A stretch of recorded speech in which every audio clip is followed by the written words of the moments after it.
آج ہم جس موضوع پہ بات کریں گے وہ ہے پارکنسنس ڈیزیز، جس کو عام زبان میں راشے کی بیماری بھی کہا جاتا ہے۔ یہ بیماری سمجھی جاتی ہے بزرگوں کی بیماری، لیکن یہ نوجوان لوگوں میں بھی پائی جاتی ہے۔ 10 سے 15% لوگوں میں یہ موروثی ہوتی ہے۔ اس کا وقت پر علاج بہت ضروری ہے تاکہ اس کی ابتدائی علامات کو دیکھتے ہوئے اس بیماری کو کنٹرول کیا جا سکے۔ السلام علیکم، میرا نام ڈاکٹر ہما خان ہے، میں کنسلٹنٹ نیورو فزیشین ہوں۔ اس میں مریض عموماً شکایت کرتے ہیں کہ ان کے ہاتھوں میں کپ کپی طاری ہوتی ہے، جو کہ جسم کے ایک حصے کو متاثر کرتی ہے، اور اسی طرف کے ان کے ہاتھ اور پیر میں لرزہ یعنی کہ کپ کپی شروع ہو جاتی ہے۔ اس کے ساتھ ساتھ وہ یہ بھی شکایت کرتے ہیں کہ ان کے کام کرنے کی رفتار کم ہو گئی ہے، چلتے ہوئے ان کی چال میں جھکاؤ پیدا ہو جاتا ہے، وہ دیواروں میں اکثر ٹکرا جاتے ہیں اور توازن برقرار نہیں رکھ پاتے۔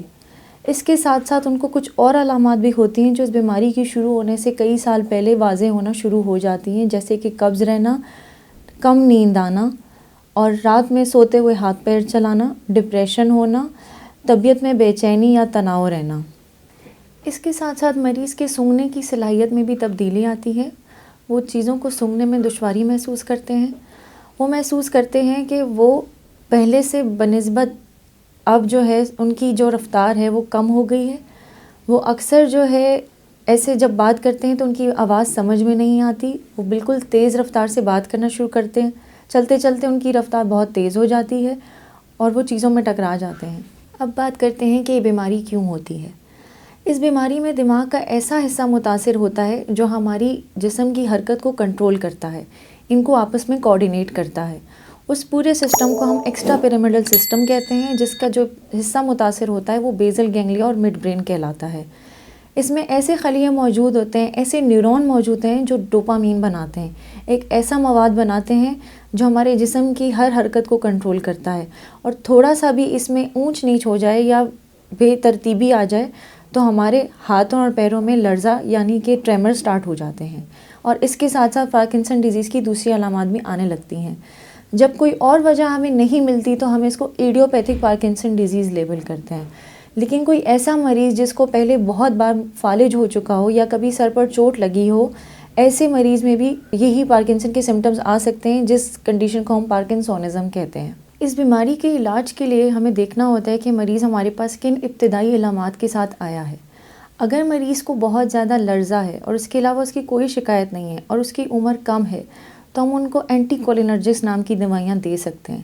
لیکن کوئی ایسا مریض جو کہ عمر رسیدہ ہے اور ہمارے پاس ان ساری علامات کے ساتھ آ رہا ہے تو اب ہم ان کا علاج جو ہے لیووڈوپا نام کی میڈیسن سے کریں گے، جو کہ ڈوپامین ہے۔ چونکہ دماغ میں ڈوپامین بننے کی صلاحیت ختم ہو چکی ہوتی ہے، اس لیے ہم مریض کو باہر سے ریپلیس کرتے ہیں۔ دوائیاں کس ڈوز میں دینی ہیں، کس ٹائم پر دینی ہیں اور خالی پیٹ دینی ہے، یہ ساری باتیں آپ کو آپ کا معالج بتاتا ہے۔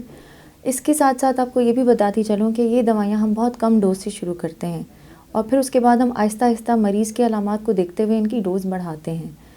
یہ بھی آپ کو بتاتی چلوں کہ ان کے بہت سارے سائیڈ ایفیکٹس ہیں، اور ان سائیڈ ایفیکٹس کو بھی ہم نے ساتھ ساتھ مینیج کرنا ہوتا ہے۔ دوسری بات یہ کہ اس کی جو دوسری علامات ہیں، جیسے کہ نیند کم آنا یا نیند کبھی کبھار بہت زیادہ آنا، رات میں نیند میں ہاتھوں پیروں کا چلنا، یا پھر قبض کا رہنا یا ڈپریشن ہونا، ہم ان سب علامات کا بھی علاج کرتے ہیں۔ اگر مریض کے سمٹمز دوائیوں سے کنٹرول نہیں ہوتے تو ہم ان کو سرجری کی طرف لے جاتے ہیں۔ سرجری کافی مہنگی ہوتی ہے اور وہ پاکستان میں ہر سینٹر میں اویلیبل نہیں ہے۔ ہم ایسی مریضوں کو کچھ ضروری ہدایات دیتے ہیں جو ان کو اختیار کرنی ہوتی ہیں تاکہ وہ اپنا بچاؤ کر سکیں اور خود کو چوٹ سے بچا سکیں۔ ایسی مریضوں کو چلتے ہوئے گرنے کا خدشہ ہوتا ہے، جب وہ سیٹ سے کھڑے ہونے کی کوشش کرتے ہیں تب بھی ان کو گرنے کا خدشہ ہوتا ہے، اس لیے ہم ان کو یہ سمجھاتے ہیں کہ انہوں نے کس طرح سہارا لے کے اٹھنا ہے اور کس طرح اپنے آپ کو چلتے ہوئے اپنی راہ کو ہموار کرنا ہے۔ ایسے مریضوں کو واش رومز میں بھی اکیلے جانے سے ہم منع کرتے ہیں اور ان سے کہتے ہیں کہ واش روم میں بھی کوئی سپورٹ کے لیے وہ ریلنگ لگوا لیں۔ اس میں فزیو تھراپی اور ریہیبلیٹیشن کا بھی کافی حد تک رول ہوتا ہے، اور ہم مریضوں کو مختلف ورزشیں بھی سکھاتے ہیں اور ان کو ریہیبلیٹیٹیو ڈاکٹر کی طرف بھی ریفر کرتے ہیں۔ اگر آپ کو لگتا ہے کہ آپ کو یا آپ کے کسی رشتہ دار یا جاننے والے کو پارکنسن ڈیزیز کی بیماری ہے تو آپ اولا ڈاک کے تھرو میرا اپوائنٹمنٹ بک کر سکتے ہیں یا پھر میری کلینک پر تشریف لا سکتے ہیں تاکہ میں آپ کو بہتر معلومات فراہم کر سکوں۔ بہت شکریہ، اللہ حافظ۔